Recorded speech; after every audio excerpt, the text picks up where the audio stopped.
Hello, Year 8, and welcome to session 4, the last session of our reading, prediction, and inference exercise on the short story The Last Days of Ojukwu. So, thank you for sending in all your work, photos, work really nicely. I'm showing my homework, but if you've emailed your writing, your responses, that was good too. So, thank you very much to everyone that did that. So I'm going to talk through the final installments, starting with installment 4 and looking at the question.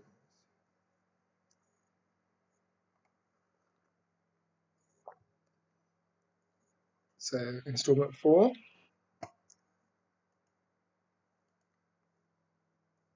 So we're asked again, what country is the story set?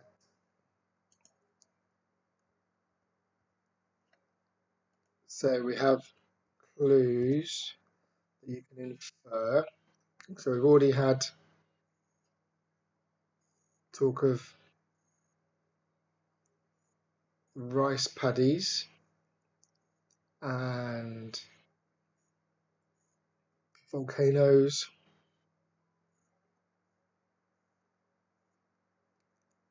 So here we have contextually the sun god and a nation known for having brave pilots and flyers and an empire,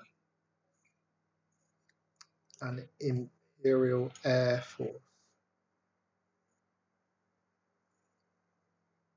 So that information, lots of you thought it was China or India, or some people Africa, but all of that information gives the reader clues that this is set in Japan.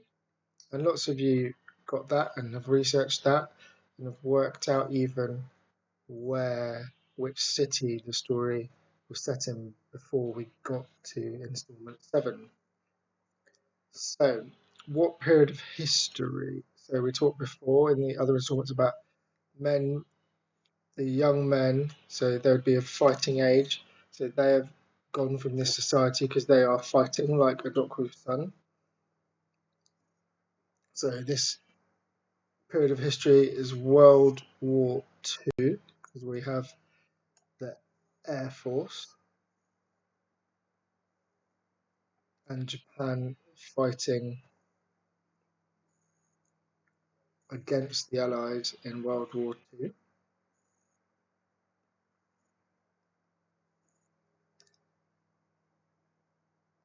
So I'm going to say 1939 to 1945, that time period. And then what does the last sentence make us feel? So that was the last time Ojukwu saw the city and the last thing but one he ever did see. So we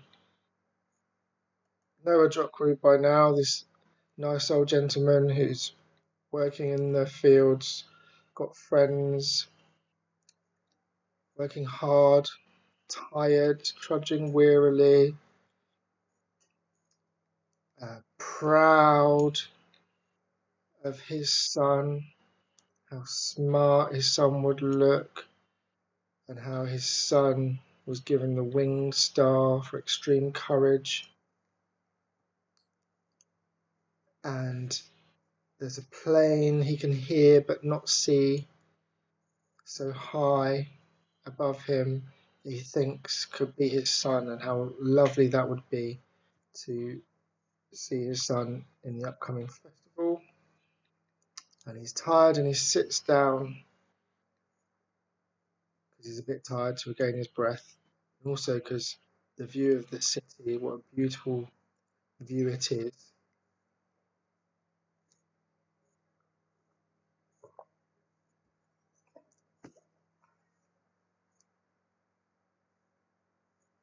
And that was the last time Ojukwu saw the city, and the last thing but one he ever did see. So there's one more thing he gets to see before he dies in this last few moments of his life. So how does that make you feel? We've had all that build up, that sadness. So is he going to get to see his son? Is his son going to be the last thing he does see before he dies? That might be nice, wouldn't it? They're probably hoping too much there, aren't we? So is it the thing that killed him that's going to be the last thing but one? And those of you that have that historical knowledge or have researched might have been thinking here, well, I know this city, I've heard this story. This was one of the things that made Japan surrender in World War II. So I know what it is that kills him, and I know where this is. So well done if you had that knowledge. But if not, it's fine. This is about your ideas. So all the things I talked about, how it makes us feel pity and sadness and that melancholy, poor Ojukwu, all those things, you can still feel those without actually knowing the context. So installment 5.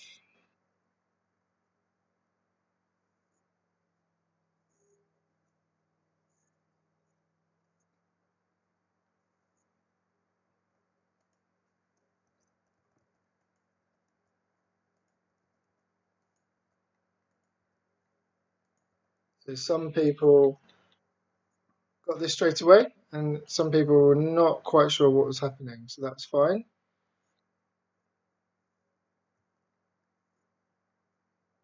So Ojukwu, the last thing he sees,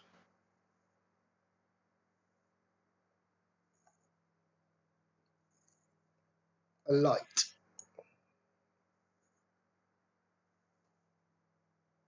not of this world, a million suns in one. So that description there.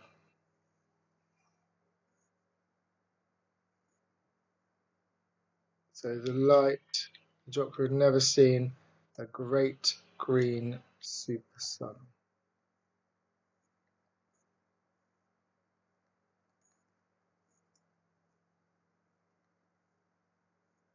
So the light is so bright it blinded Ojukwu instantly. So what is happening? So this light appears within the city and it blinds him. It blinds him instantly, so he could not see that in a fraction of a second it climbed to the height of several thousand feet, rising higher until it reached the clouds, burning earth and sky and all around with its dazzling power. So Ojukwu is blind now.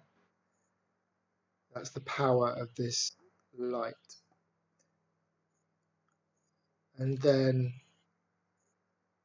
up and up it spread, a great corona of green fire at least a mile across. As it thrust upwards and outwards, it changed colour as it grew from green to orange, from orange to purple, spreading outwards as it shot upwards and rising as it spread. So, what do you notice about the language of the description? So, different ideas.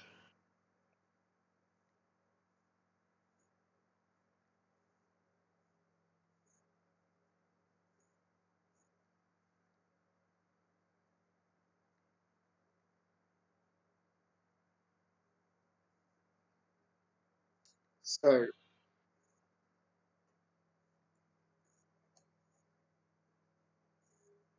climbing, burning, spread, reached. So there's a lot of active words here. So we've got a lot of verbs.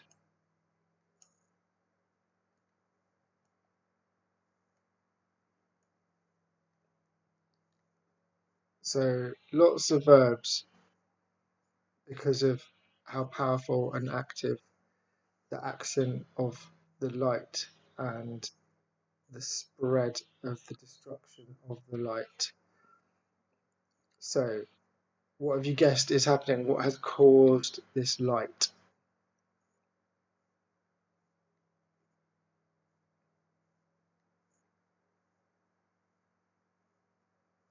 So here we've got a lot of its destruction, burning earth and sky all around with its dazzling power. So powerful but dazzling gives a sense of its beauty as well, doesn't it? And we have, its strength. So are there language descriptors that you can see that show how strong it is?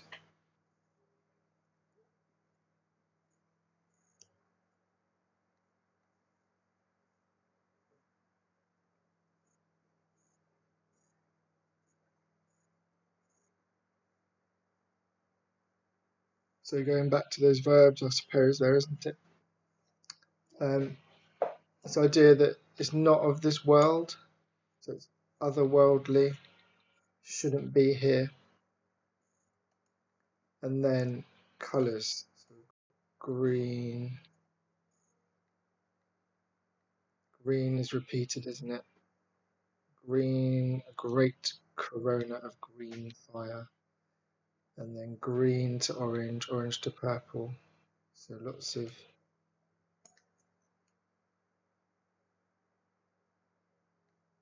description of the colours.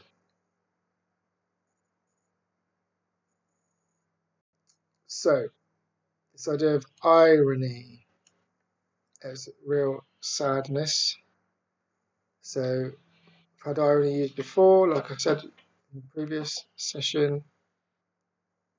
It's ironic that the sun coming out and the drying up the weather, the rain, making it safe and possible for Ojukwu to leave his friends' home and to go to the city. So the sun coming out, which we would normally associate with positivity, was the thing that caused Ojukwu to die. Now here we have another sad irony. So the irony is this. So what does Ojukwu think is in the plane? He hopes it's his son. That's a lovely idea, isn't it?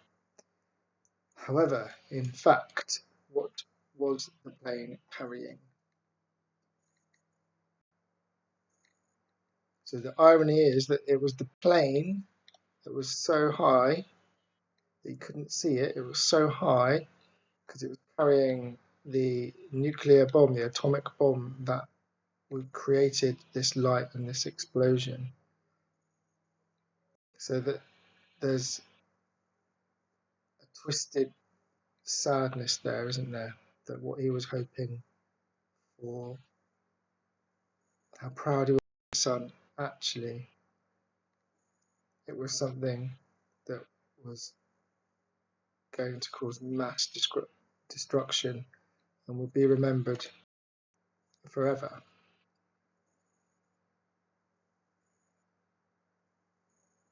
So how does that make you feel when you realise that?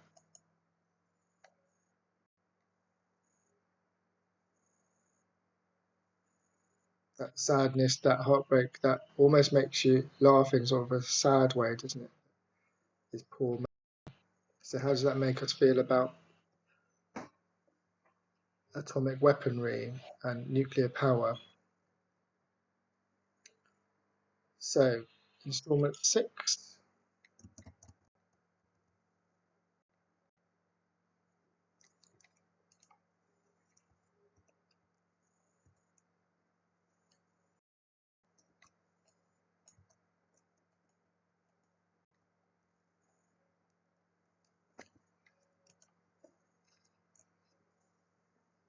So what is happening here? And what do you notice about the writer's language in this instalment? Try to note 3 things.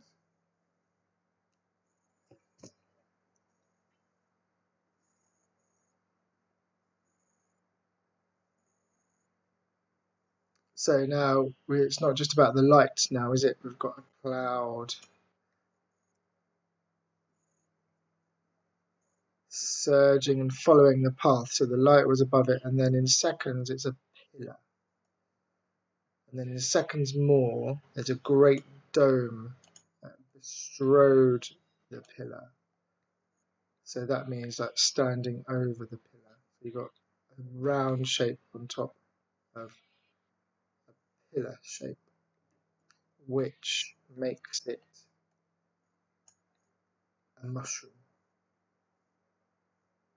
And that's what it's called when the atomic bomb was dropped. The mushroom cloud is what it's famous for. Like the physical reaction of the explosion creates that shape.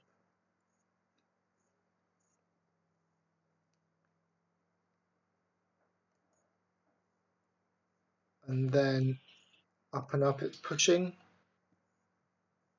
up through clouds. So that's how high and large it is. 41,000 feet, 4 times higher than the mountain that was mentioned earlier, and 2 miles higher than Everest. So like one of the tallest mountains on the planet. So that's what is happening. So after the light comes the destruction, the cloud, the debris, and Earth creating a mushroom cloud. But let's look at the language here. So we've got powerful verbs again. Surged, grew, bestrode,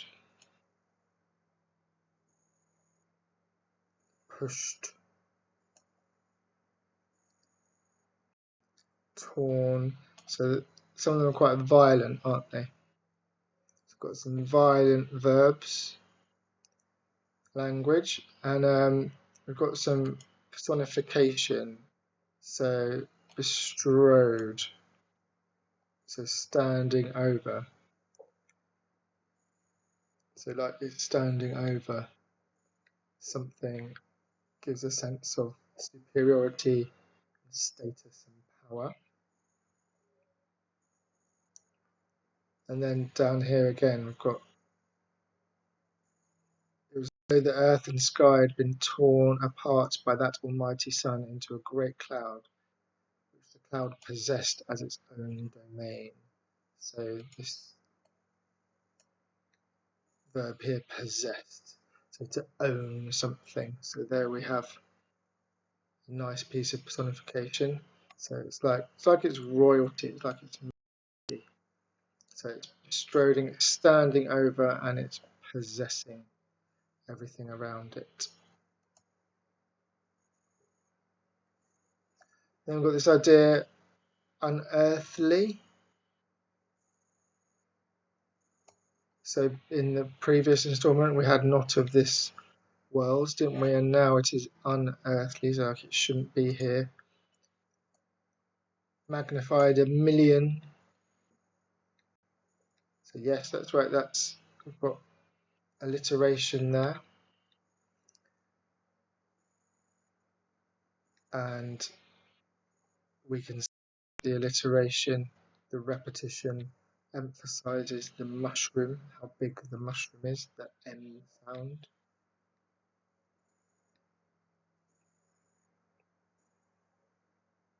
And then we've got some statistics, that always helps,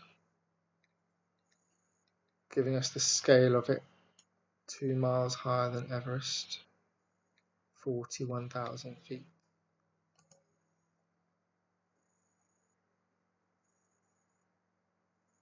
So we've got more good use of language there, giving a sense of this explosion, this bomb, this huge mushroom cloud. the atomic bomb as having a character with personification and violence. And then installment 7.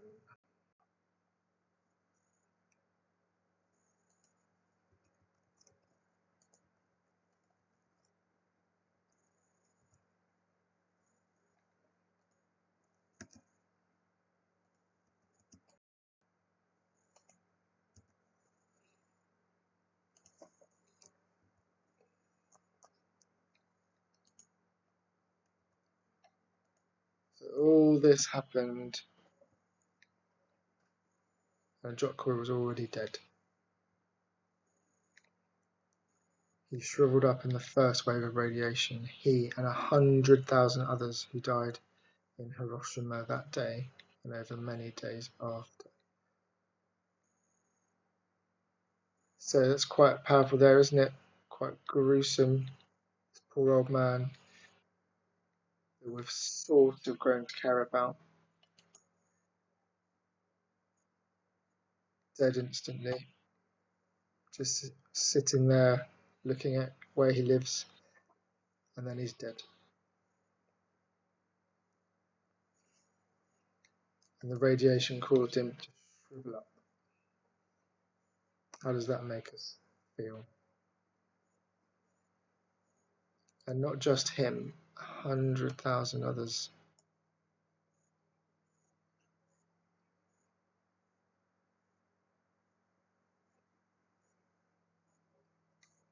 And some people died instantly, like Ojukwu. Some people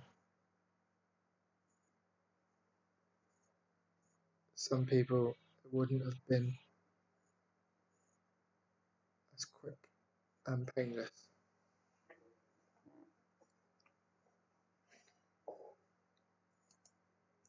So why does the writer not mention the city's name until the last sentence?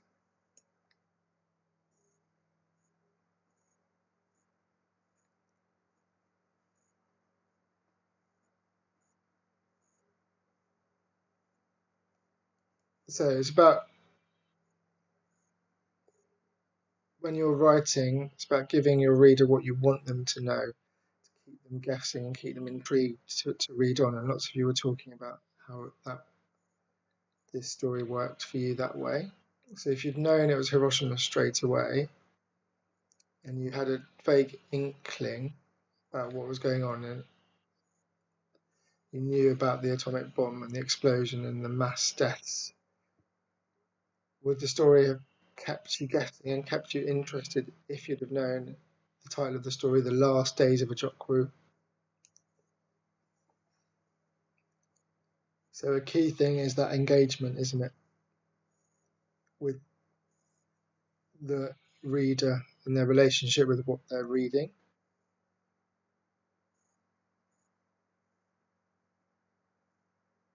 And that satisfaction when you've worked it out, like some of you had worked it out as soon as you knew sort of the rice paddies and thinking about young men being away and what countries involved in World War II, that time period. Some of you had worked out that it was Japan, so very well done.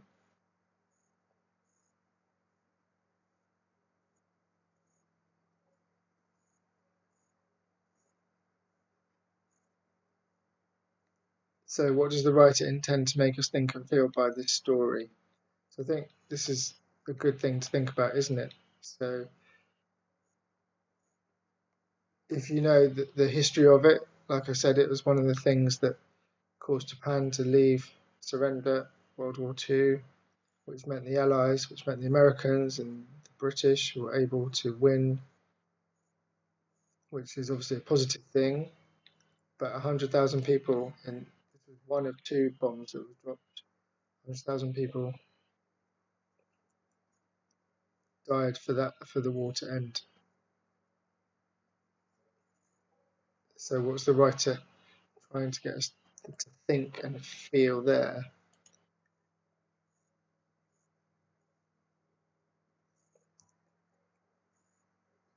Talking about it in the first installments about the futility of war causing upset, generations being taken away, so all of those things. But it's so complex, isn't it? This idea of war and positivity interlaced with tragedy. And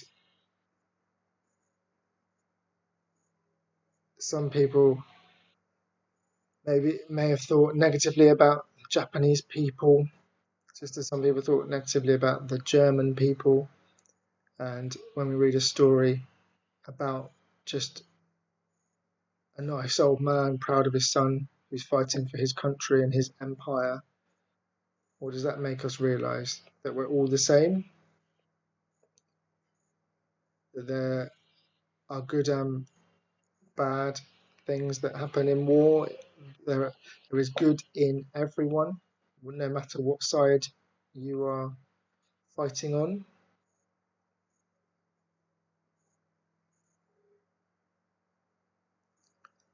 So how do we feel about Ojukwu dying? Like, what a waste. But it had to happen in order for us to be living the lives we have today, in a sense. This is what happened, isn't it? So again, that complexity of idea and emotion in something so horrific and violent that shouldn't have happened, but did. A lot of complex ideas and things there, isn't there? And then some of you were just thinking nicely about time, the themes of time, like how he's seen his city change. So there's gentler things here, aren't there? You know, about the way that they're peaceful and living with this farming community, the kindness and the laughter of the people. So there's lots of nice themes there, but obviously all those people and children that we saw died in this atomic blast as well. So, do you think this is a good story? And if so, how does the writer make it successful? So what are your three key things? So that lots of you liked this story, you liked the descriptions that we looked at in this installment. So the descriptions and the colours and the power of the atomic bomb. So that's a positive thing. You like the character of Ojukwu, like the contrast, the ideas between city and the countryside.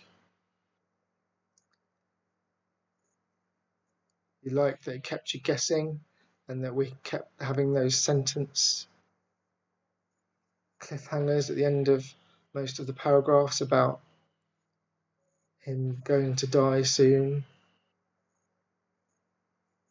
So these sort of profound, powerful sentences that end the paragraphs. You like that?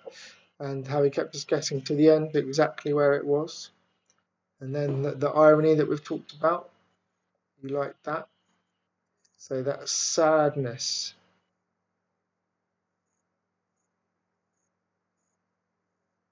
That sadness of Ojukwu thinking that his son could be up there. Actually, it's the death of 100,000 people. It's a powerful irony, isn't it? So, I hope you enjoyed going over this story with me as much as I enjoyed talking to you about it and going over the questions. So, if you want to correct and make your notes and write some more responses about what you think makes this a good story and why you enjoyed it with me, I'd appreciate that. So Show My Homework is the best platform to do that, and thank you very much.